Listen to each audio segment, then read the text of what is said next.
तो hello friends, आप सभी का सक्सेस फार्मेसी चैनल पर स्वागत है। तो आज के अपनी इस वीडियो में देखने वाले हैं structure and function of the cell. तो चलिए वीडियो स्टार्ट करते हैं। सेल क्या है वो जान लेते हैं। Cell is a fundamental structural and functional unit of all living organism. Cell जो है वो fundamental structural and functional unit है ऑल ऑर्गेनिज्म का। The human body develops from a single cell called a zygote। जो human body है वो develop हुई है सिंगल सेल से, उसका नाम क्या है? zygote। A cell consist of plasma membrane inside which there are a number of organelles floating in the watery fluid called cytosol. जो प्लाज्मा मेम्ब्रेन है, outer covering of the cell, वो inside उसके अंदर नंबर ऑफ ऑर्गेनेल्स प्रेजेंट रहते हैं floating के अंदर, in the floating form के अंदर। तो वाटरी फ्लूइड को कहा जाता है cytosol. Organelles are small structure with highly specialise function. जो ऑर्गेनल प्रेजेंट रहते हैं फ्लोटी इन वाटरी फ्लूइड के अंदर, साइटोसोल के अंदर, तो वो क्या करते हैं? स्मॉल स्ट्रक्चर के रहते हैं और हाईली स्पेशलाइज्ड रहते हैं। तो चलिए आगे बढ़ते हैं। दे इंक्लूड कौन कौन से ऑर्गेनल्स हैं वो देख लेते हैं। फर्स्ट नंबर पर है न्यूक्लियस, सेकंड नंबर पर है माइटोकॉन्ड्रिया, थर्ड नंबर पर है राइबोसोम, फोर्थ नंबर पर है एंडोप्लाज्मिक रेटिक्यूलम, फिफ्थ नंबर पर है गोल्गी एपेरेटस, सिक्स नंबर पर है लाइसोसोम्स, सेवन नंबर पर है माइक्रोफिलामेंट्स एंड माइक्रोट्यूब्यूल्स। तो ये अपन डायग्राम देख लेते हैं सेल की, उसके अंदर ये ऑर्गेनल्स भी देखेंगे और उसकी आउटर कवरिंग भी देखेंगे। आप ये डायग्राम में देख सकते हैं न्यूक्लियस प्रेजेंट है डायग्राम के अंदर भी। न्यूक्लियस, ग्रीन कलर का जो पार्ट दिख रहा है आपको वो है न्यूक्लियस। माइटोकॉन्ड्रिया प्रेजेंट है, ये जो येलोइश और थोड़े पार्ट दिख रहा है वो है माइटोकॉन्ड्रिया।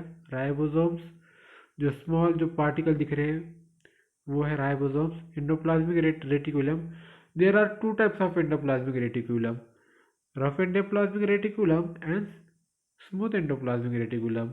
गोल्गी एपरेटस दिख रहा है आपको यहाँ पर, ये गोल्गी एपरेटस है। और माइक्रोफिलामेंट्स और माइक्रोट्यूब्यूल्स ये भी प्रेजेंट रहते हैं। तो चलिए आगे बढ़ते हैं। तो function of the plasma membrane ये देख लेते हैं। सेल की आउटर कवरिंग रहती है प्लाज्मा मेम्ब्रेन, उसके फंक्शन देख लेते हैं। The membrane protein perform several function. जो मेम्ब्रेन प्रोटीन भी, प्लाज्मा मेम्ब्रेन को मेम्ब्रेन प्रोटीन भी कहा जाता है। तो उसके फंक्शन देख लेते हैं। फर्स्ट नंबर पर है ब्रांचेस कार्बोहाइड्रेट। ब्रांच का carbohydrate molecule attach to the outside of some membrane protein molecule give the cell its immunological identity. जो प्लाज्मा मेम्ब्रेन है वो ब्रांच है कार्बोहाइड्रेट का, कार्बोहाइड्रेट मॉलिक्यूल का। वो अटैच होता है आउटसाइड को, सब सब मेम्ब्रेन को। कौन सी मेम्ब्रेन? प्रोटीन मॉलिक्यूल के जो मेम्ब्रेन रहते हैं आउटसाइड को, उसको अटैच रहता है कौन? Branches carbohydrate molecule. तो ये क्या है ब्रांच कार्बोहाइड्रेट मॉलिक्यूल? ये प्लाज्मा मेम्ब्रेन है। Give the cell its immunological identity. तो इसी कारण क्या होगा? सेल को इम्यूनोलॉजिकल आइडेंटिटी मिलेगी। They can act as a specific receptor for hormones and other chemical messenger. जो प्लाज्मा मेम्ब्रेन है वो क्या करता है? स्पेसिफिक रिसेप्टर भी है, और हार्मोन थ्रू क्या करता है? केमिकल मैसेंजर फंक्शन परफॉर्म करता है। मैसेंजर मतलब मैसेज पास करने के लिए प्लाज्मा मेम्ब्रेन रिसेप्टर का रोल परफॉर्म करता है। सम आर एंजाइम्स, कुछ एंजाइम्स प्रेजेंट रहते हैं। Some are the involve in the transport across the cell membrane. Plasma membrane जो है वो इन्वॉल्व होता है transport across the cell membrane के अंदर। सब एंजाइम जो रहते हैं वो फंक्शन है किसका? प्लाज्मा मेम्ब्रेन का। तो चलिए आगे बढ़ते हैं। ऑर्गेनल्स के फंक्शन देख लेते हैं। फर्स्ट नंबर पर ऑर्गेनल कौन सा था? न्यूक्लियस। न्यूक्लियस का फंक्शन क्या है वो देख लेते हैं।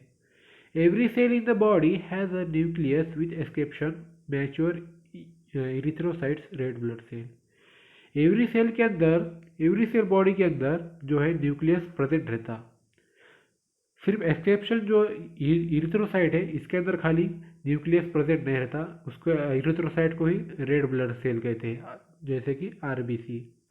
आरबीसी के अंदर न्यूक्लियस प्रेजेंट नहीं रहता, मैच्योर मैच्योर आरबीसी के अंदर।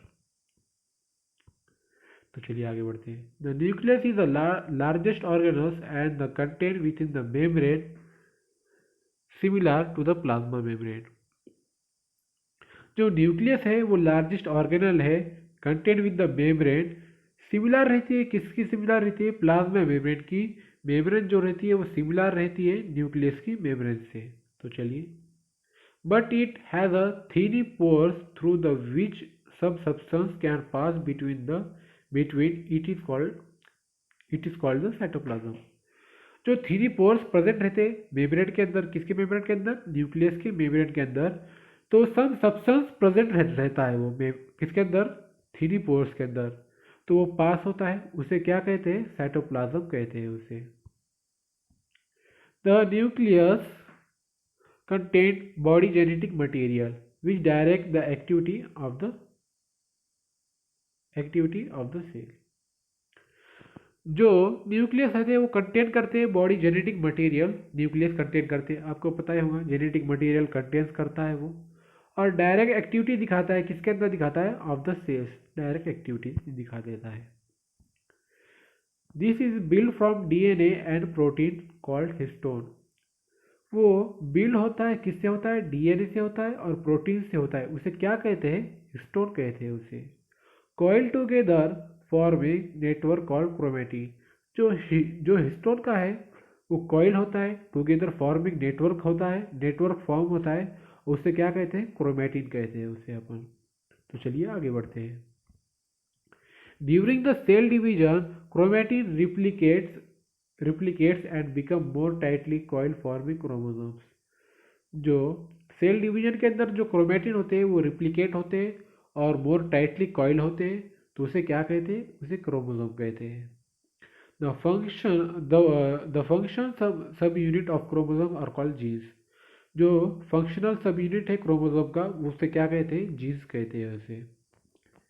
Each cell contain the total complement of genes required to synthesis all the protein in the body। जो सेल के अंदर कंटेंट करता है, क्या कंटेंट करता है? Total complement of genes content करता है। किसके कारण? न्यूक्लियस के कारण जीन कंटेंट करता है। उसके कारण क्या होगा? Synthesis of protein in the body. तो सिंथेसिस होगा प्रोटीन अपने शरीर के अंदर। तो चलिए आगे बढ़ते हैं। माइटोकॉन्ड्रिया का फंक्शन देख लेते हैं। Mitochondria is the power house of cell. आपको पता होगा mitochondria is the power house of cell है। Mitochondria are involve in the aerobic respiration. Mitochondria जो होती है वो एरोबिक रिस्पायरेशन के अंदर इन्वॉल्व होती है। The process by which chemical energy is made available in the cell. जो केमिकल एनर्जी होती है वो अवेलेबल करती है कौन? माइटोकॉन्ड्रिया अवेलेबल करता है इन द सेल के अंदर प्रोसेस होने के बाद। This is in the form of ATP which releases energy when the cell break it out। जब सेल ब्रेक होता है एनर्जी रिलीज होती है, किसके फॉर्म में? एटीपी के फॉर्म में रिलीज होती है। कब? सेल ब्रेक होने के बाद, इन the form of energy. Aerobic respiration a process requiring oxygen. Aerobic respiration के अंदर रिक्वायरमेंट होती है किसकी? ऑक्सीजन की। तो तभी एरोबिक रिस्पायरेशन होता है। तो राइबोसोम के फंक्शन देख लेते हैं। This are tiny granules compose from the RNA and protein. Ribosome जो है वो कंपोज हुआ है, बना है, किससे बना है? आरएनए से बना है और प्रोटीन से मिलकर क्या बना है? राइबोसोम बना है। They synthesis protein from amino acid using RNA. वो सिंथेसिस प्रोटीन किससे होता है, कैसे होता है? फ्रॉम अमाइनो एसिड से यूजिंग आरएनए। आरएनए के यूज करके अमाइनो एसिड क्या सिंथेसिस करता है? प्रोटीन सिंथेसिस करता है। The ribosomes make protein for use within the cell. Ribosome जो है वो मेक प्रोटीन तो सिंथेसिस करता ही है, यूज है within the cell, protein cell के अंदर यूज होता है। Ribosomes are also found on the outer surface rough endoplasmic reticulum. जैसा मैंने आपको बताया है कि एंडोप्लाज्मिक रेटिकुलम के 2 पार्ट्स है।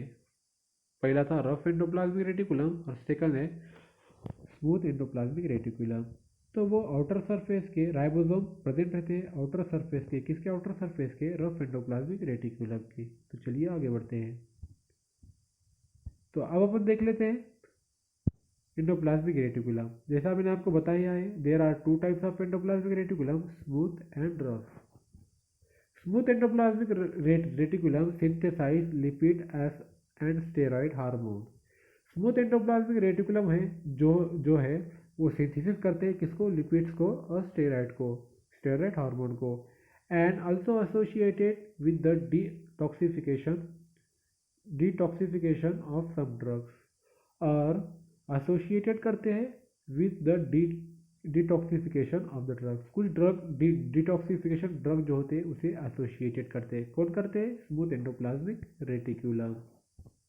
Rough endoplasmic reticulum are the site of the synthesis of protein. जहाँ प्रोटीन सिंथेसिस होता है वहाँ रफ एंडोप्लाज्मिक रेटिकुलम प्रेजेंट रहते हैं। तो चलिए आगे बढ़ते हैं। अब देख लेते हैं गोल्गी एपैरेटस, इसके फंक्शन देख लेते हैं। Golgi apparatus present in the all cell but larger in the thus that synthesis and export protein. Golgi apparatus जो प्रेजेंट रहते हैं ऑल सेल के अंदर प्रेजेंट रहते हैं, बट लार्जर किसमें रहते हैं? सिंथेसिस और एक्सपोर्ट जो प्रोटीन करता है, जहाँ प्रोटीन बनता है और एक्सपोर्ट होता है वहाँ पर गोल्गी एपैरेटस लार्जर रहता है। The protein move from the endoplasmic reticulum the Golgi apparatus where are package into the membrane bound vesicle called lysosome. जो प्रोटीन रहता है वो मूव करता है एंडोप्लाज्मिक रेटिकुलम के अंदर, और जो गोल्गी एपैरेटस रहता है वो पैकेजिंग करता है। किसकी पैकेजिंग करता है? मेम्ब्रेन बाउंड की करता है, वेसिकल की करता है। उसे क्या कहते हैं? लाइसोसोम कहते हैं। लाइसोसोम हाइड्रोलाइटिक एंजाइम कंटेन करता है। लाइसोसोम क्या है, उसके फंक्शन देख लेते हैं। Lysosomes are one type of secretory vesicles. Lysosome जो है वो वन टाइप है किसका? सिक्रेटरी वेसिकल का। तो वो क्या सिक्रेट करता है? हाइड्रोलाइटिक एंजाइम सिक्रेट करता है। Inside the cell into smaller particles that are either recycled or extracted from the cell as a waste material। जो सेल के इनसाइड जो रहता है, स्मॉलर पार्टिकल जो प्रेजेंट रहते हैं उसे वो रिसाइकल करता है या एक्सट्रूडेड करता है in the form of waste material के थ्रू, उसे खत्म कर देता है। तो अब देख लेते हैं लास्ट माइक्रोफिलामेंट्स एंड माइक्रोट्यूब्यूल्स, इसके फंक्शन देख लेते हैं।